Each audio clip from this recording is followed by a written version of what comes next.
Ladies and gentlemen, welcome to Stupiracy. I'm Scott Rizzuto. That's Tim McKernan. Stupiracy, what is it? It's a combination of stupid history and conspiracy theories. So, we're chopping it up. Going to spend the next 20 minutes, half hour, just chopping it up. Today, it's about a historical event that went on in a place where we're actually recording now, St. Louis, Missouri. That's right. So it's 2024, and what big sporting event happens this summer?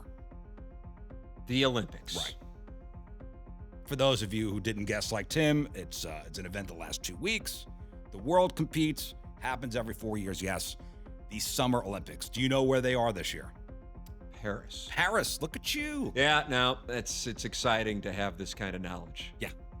So when you think about the Olympics, you think about the greatest athletes in the world. You think Usain Bolt. You think Michael Phelps. Yeah. You think Carl Lewis. You think Jackie Joyner-Kersee. But it wasn't always like that, Tim. What, like plumbers would occasionally compete? Yes. In fact, in our story, we actually have a mailman. The who mailman competes was in the Olympics. In the Olympics, yeah. So for today's episode of Stupiracy, I want to talk to you guys about the 1904 Summer Games, and specifically one particular event in the 04 Games. It's the disastrous 1904 Olympic Marathon.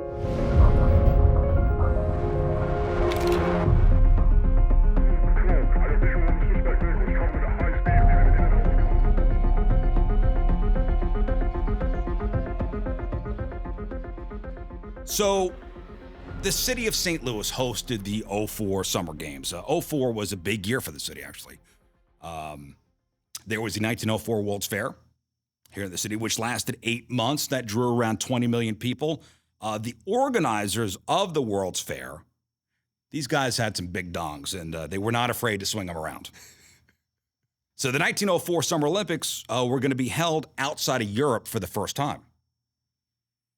And after considering the cities of Philadelphia and New York, the International Olympic Committee decided to give the games to Chicago. But here's where the big dongs come in. The World's Fair organizers wanted some of that Olympic juice. So they wanted to have their World's Fair and Olympics in the same city, so they forced the Olympic Committee's hand and basically bullied them into putting the Olympics in St. Louis, threatening to hold a competing track and field event at the same time the Olympics would have been going on in Chicago. Wow. So they bullied them into making the games here in St. Louis. How about that? So now the Olympics back then were not like the Olympics, you're used to now. Now it's a multi-billion-dollar, sporting extravaganza. Back in 04, not so much. European countries didn't want to come to St. Louis. It cost a lot of money to get here. It took a long time. You can't just catch a flight, Right. out of London and fly into Lambert. It wasn't like that. So take the 2020 Summer Games in Tokyo. 206 countries competed. There were 11,420 athletes. For the 04 Games, 12 countries showed up. Total of 630 athletes. 523 were Americans. So we had a nice representation in the Pretty much. Should have dominated the competition. Sure, the U.S. would be getting a lot of medals in 04. Again, it's nothing like the modern Olympics now. Now, as far as competition goes, there were 95 different events in 18 different disciplines in 04. There was aquatics, there was archery, there was boxing, there was golf, there was soccer, there was gymnastics, there was lacrosse, there was the tug of war. The tug of war. The tug of war was an event. There was fencing, there was wrestling, there was weightlifting, there was a sport called roque, which is kind of like croquet. Oh, see. Cycling, and of course, track and field. Mm-hmm. Now, the modern Olympics nowadays lasts a little over 2 weeks, but in the 04 Games, it ran for 146 days. So it had the World's Fair for 8 months and the Olympics for 140 plus days. And it was all part of the World's Fair. Wow. So the World's Fair is going on and the Olympics are kind of going on at the same time here in this city. Opening ceremonies were held on July 1st. The games closed on November 23rd. The track and field contests were from August 29th through September the 3rd. Now, we're going to talk specifically about the 04 Olympic Marathon. Now, how long is a marathon? 26.2 miles. I see those stickers that you have one in the back of your car. I have a 0.0 sticker. There's a start line. There's a finish line. That's it. Whoever gets to the finish line first wins. It's simple. Now, the marathon for the 04 Olympics was held on August 30th. If you know St. Louis summer, August is hellish hot. Brutal. It is hellish hot. The fires of hell with humidity. Right. So August 30th was one of those days. It was, at the start of the race, it was 90 degrees with a humidity of 1,000,000%. That's how hot it was. Now you're going to run, however long, 26 miles in 90-degree heat, 100% humidity. 32 men dressed in white with leather belts gathered at Francis Olympic Field, which is at Washington University.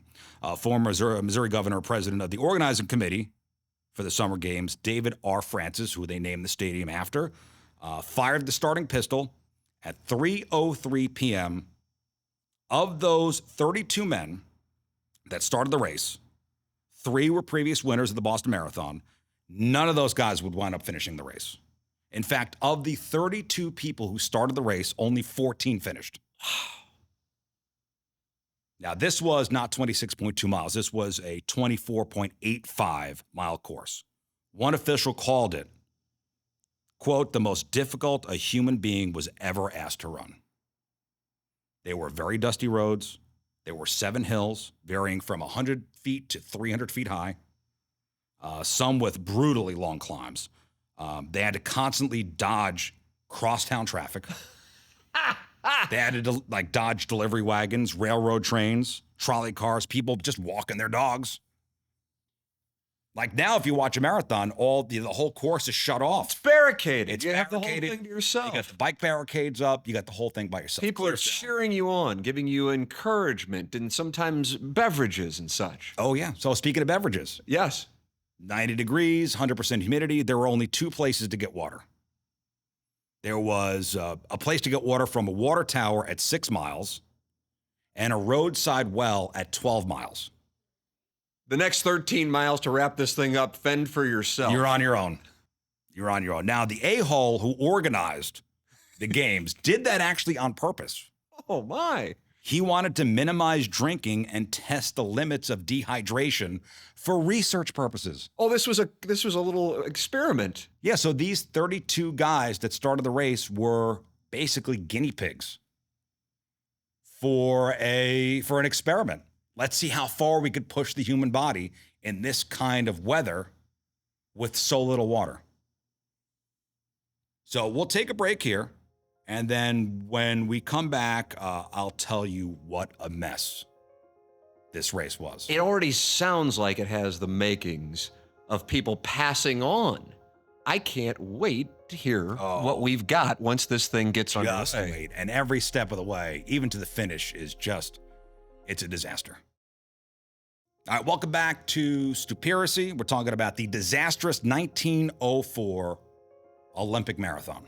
So I told you it was hot, it was swampy, you had 32 men start, only 14 were to finish. You could only get water at 2 places. So a guy named Fred Lors led the 32 starters from the start of the race. But by the first mile, a guy named Thomas Hicks edged ahead. So here's how they started. They were at the stadium. They ran a couple laps and then ran out of the stadium onto the course. Thomas Hicks edged ahead. William Garcia, a runner from California, almost became the event's first fatality when he collapsed on the side of the road, was hospitalized with hemorrhaging. There was so much dust that it coated his esophagus and ripped his stomach lining. Doctors said that had he gone any longer in the race, he would have died. That's how much dust was being kicked up. This is the early going of the festivities. Yeah. The gentleman had just barely gotten out of the stadium, and now his esophagus, they described it as coated in dust, ripped his stomach lining up, had to be taken to the hospital. A man named John Lorden started throwing up. He wound up giving up. So now we're down to 30, correct? Yeah, and guys are dropping off. Guys are hitting the track and the race course, and they're going, screw this. Not interested. Not interested. One of the South African runners, a guy named Len Tau, was chased a mile off course by wild dogs. Yeah, no, that's on brand. That's on brand. That could still happen today. Wild dogs ran one of the Olympic marathoners a mile off the course. Absolutely. Yeah. So let's talk about a Cuban runner, a guy named Felix Carvajal.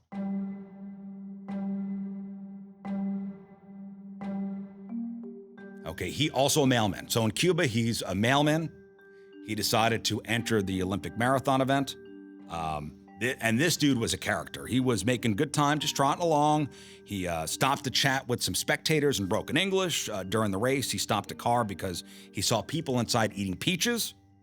He asked for one. They refused. Felix reaches in the car, snatched two, ate them as he ran. Now, a little further down the road, Felix stopped at an orchard. Where's the orchard? Somewhere along the course. He stops at the orchard. He eats some apples. Turned out one of those apples was rotten. No. Felix, now with severe stomach cramps, laid down on the road and took a nap. Remember, this is during the race. I'm starting to get an idea of the commitment of the competitors here. A guy named Sam Malore, now in the lead, also experienced severe cramping. He slowed to a walk. He eventually stopped. Now back to Fred Lors. Okay, he was the race's first leader. Absolutely. At the 9-mile mark, he starts cramping up, hitched a ride with a car that was following the race. Now, what are the rules on utilizing a nearby vehicle in this competition? Was that mentioned in the front end? I think it's understood that you cannot use an automobile in the race at any point of the race. So Fred hops on one of the cars. Dude is starting to wave at people who are watching the race and other runners that he's passing. I'm a Fred Lors guy now. I'm going to get a Lors jersey. Can I get one? We'll hear more about Fred Lors later. Thomas Hicks, who was one of the American favorites, 7 miles from the end of the race, met up with one of his handlers. So they had, if you watch like the Tour de France, the Tour de France. Thank you. I appreciate that. They sometimes have their team like in a car behind them with extra bikes and anything they need. So Thomas Hicks had basically a car following him. Met up with one of his handlers. He was given a concoction of strychnine and egg whites. So, ladies and gentlemen, this is the first ever recorded instance of performance-enhancing drugs. And it happened at the Olympics. At the Olympics in 1904. Now, strychnine. What do you know about strychnine? I was about to ask. What's going on with It's rat poison. Oh, well, mixed with egg whites, though. Strychnine is rat poison, but given in small doses, it's a stimulant. And at the time, there were no rules about PEDs. So he takes the strychnine, drinks the egg whites. Hicks's team also carried around a flask of French brandy in case he needed it. Now, back to Fred Lors. My guy. Fred Lors, who was in the car. He had now recovered from his cramping, thanks to riding in a car for 11 miles. He's a champion. This dude went 11 miles in the car. He hops back on the track about a mile to go and crossed the finish line. He crossed the finish line first with a time of just under 3 hours. Now, one of Hicks's handlers saw Fred get out of the car. Ordered him off the course. Fred couldn't care less and crossed the finish line. President Teddy Roosevelt's daughter, Alice, put a wreath on Fred's head. The crowd was chanting, "An American won!" And just as they were about to put the gold medal around Fred's head, like declaring him the winner of the marathon, the cheers turned into boos when they figured out dude took a car for almost half the race. Now, how did they, I have to ask you, if we were watching this, say it's on NBC. Yeah. And there's Bob Costas, Mike Tirico, everyone's there. I would imagine a camera would probably have picked up maybe in mile 6. Dude in a car. Yeah, Lors again in the vehicle. How did they have the benefit of instant replay to catch Lors? They didn't. One of Hicks's guys, one of Thomas Hicks's guys saw him get out. He starts yelling. Fred just, basically throws the middle finger up at him and crosses the finish line. Yeah. Everybody's confused. The president's daughter's there. He's got the wreath on his head. They're about to put the medal on his neck. The cheers turned into boos once everybody figured out what was going on. Fred smiled and said, man, I had never intended to accept the gold medal. I only finished the race as a joke. This was a prank the whole time. He's like, I didn't mean to. I mean, he meant to. Of course he did. Of course. He just got caught. But busted. And he's, oh, no, I was just, dude, I'm only kidding. I'll take the thing off. Give the medal to the winner. All right, let's stop right here. We're going to take a final break. And I will tell you who won the race, because it still gets even more wacky. And how the rest fared. Okay. I cannot wait. And now the thrilling conclusion of the 1904 Summer Olympic Marathon.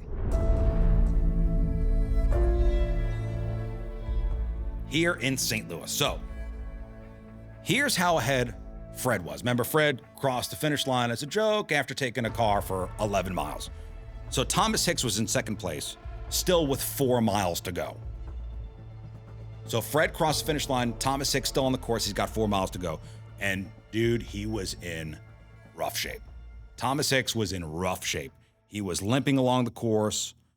When he heard that word got to him that, hey, Fred was disqualified, he perked up a bit, forced his legs into a trot. His trainers gave him another dose of strychnine and egg whites. Yep. This time with some of that brandy. Yeah, you got to wash it down. To wash that down. The trainers got some warm water and soaked his body and head. This apparently revived him enough where he actually started running a little faster. I mean, went from a trot to somewhat of a run. Now, with the combo of everything he'd been given, the heat, the exhaustion, he started to hallucinate. Like, he started to hallucinate. Literally, dude was tripping balls. He's running a marathon. Now, he had about 3 miles to go at this point. He still thought he had 20 miles to go. He had no idea. I think the dude was near death. In the last mile, he begged his trainers, please give me something to eat, please. He was begging. Then he begged, can I lie down? Could I just lie down right here? He was given more brandy, swallowed 2 more egg whites, walked up the first of the last 2 hills, made it back to the stadium. He tried to run, but it was more of a limp trot. His trainers wound up carrying him, and there's pictures of this, carrying him over the finish line, declaring him the winner. So he was carried over the finish line and won. Thomas Hicks won the 1904 Summer Olympic Marathon, fully hallucinated. With strychnine, egg whites, and brandy. Mm-hmm. And a guy carrying him over the finish line. And the will to survive and win. Thank you. Now, That's a lesson for the kids. I personally recognize Fred Lors still. No. And we'll get back to Fred in a second. Now, Thomas Hicks lost 8 pounds during the race. Perfect. He finished the race in 3 hours and 28 minutes, the slowest winning marathon time in Olympic history. A guy named Albert Corey finished second at 3 hours and 34 minutes. Arthur Newton finished 13 minutes later. Remember the mailman from Cuba, Felix? The guy who ate the bad apple and fell asleep? He wound up 4th. Despite the stop at the orchard. Despite eating the rotten apple, and despite sleeping on the course, he wound up 4th. Len Tao, the South American who was chased off the field by wild dogs. Yeah, the wild dogs. He had to run an extra mile because he had to get back on course after the canine situation. He took 9th. Nice. Battled through. He battled through. He took 9th place. Remember, of the 32 started, only 14 finished. And many dealt with a variety of issues, including wild dogs and orchard visits. Wild dogs, rotten apples, strychnine poisoning. Right. Now, 2 days after the race, the St. Louis Post-Dispatch, which is still up and going now, called the marathon a, quote, man-killing event. That was a direct headline. And reported the Olympic Committee members were calling for the removal of the event from future games. It went that poorly that they were going to ban the They said, we should marathon. never do this again. Right. Never again. But the members of the games, the Olympic Committee members didn't get their way, and the event continued at the 2008 London Games. Thomas Hicks, our winner, would never again run a marathon. After that whole fiasco, he said, That's enough. I'm going out on top. I can't do this anymore. This is ridiculous. Because of the joke finish, Fred Loers, your hero, My guy. received a lifetime ban from running, which only lasted a year. Because he wound up winning for real the 1905 Boston Marathon. Now, when you say for real, are we including, did he get a This time, streetcar? This time he actually ran the Is race. that right? Mm-hmm. It's my guy. That's With why no I've always been on board. With no help from a car or anything. He actually won the next year, the 1905 Boston Marathon. He's a champion. And that's the story of the 1904 You've got Olympic to Marathon. Be kidding me. Oh my goodness. So a gentleman who was hallucinating and carried over the finish line while enjoying and digesting egg whites, strychnine, and brandy, the champion. The next year's Boston Marathon winner was a gentleman who was in a vehicle for 11 miles. Yes. And finished what? Like 2 hours ahead of the guy who actually won it. Nobody goes, well, that's a little odd. Must be really fast. And then we had the wild dog incident. We had the orchard/nap guy. And then the Post-Dispatch, the Cuban mailman. And then we had the Post-Dispatch describing it as a man-killing event that should never take place again.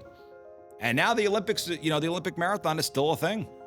Despite what happened in 1904. But the model, I think, has got to be what took place in 1904. I would love to see them recreate the 1904 marathon in 2024 in Paris. Set some dogs loose and maybe have a little brandy. Wait for the hottest day of the year. Absolutely. Only allow the runners to get water, twice. Right. See if you can get in an Uber on the way, the finish line, like my guy, Loers. I tell you what, it'll make me watch the Olympics a little differently. I would watch a marathon. Yeah, me too. Oh, look, he's gotten himself an Uber. Let's see how he does with it. Yeah, these are elite athletes now, and these were just normal dudes running then. Mailmen. Who liked orchards and didn't care for rabid dogs. Yep. All right, that is the 1904 Disastrous Summer Olympic Games Marathon. Perfect Stupiracy.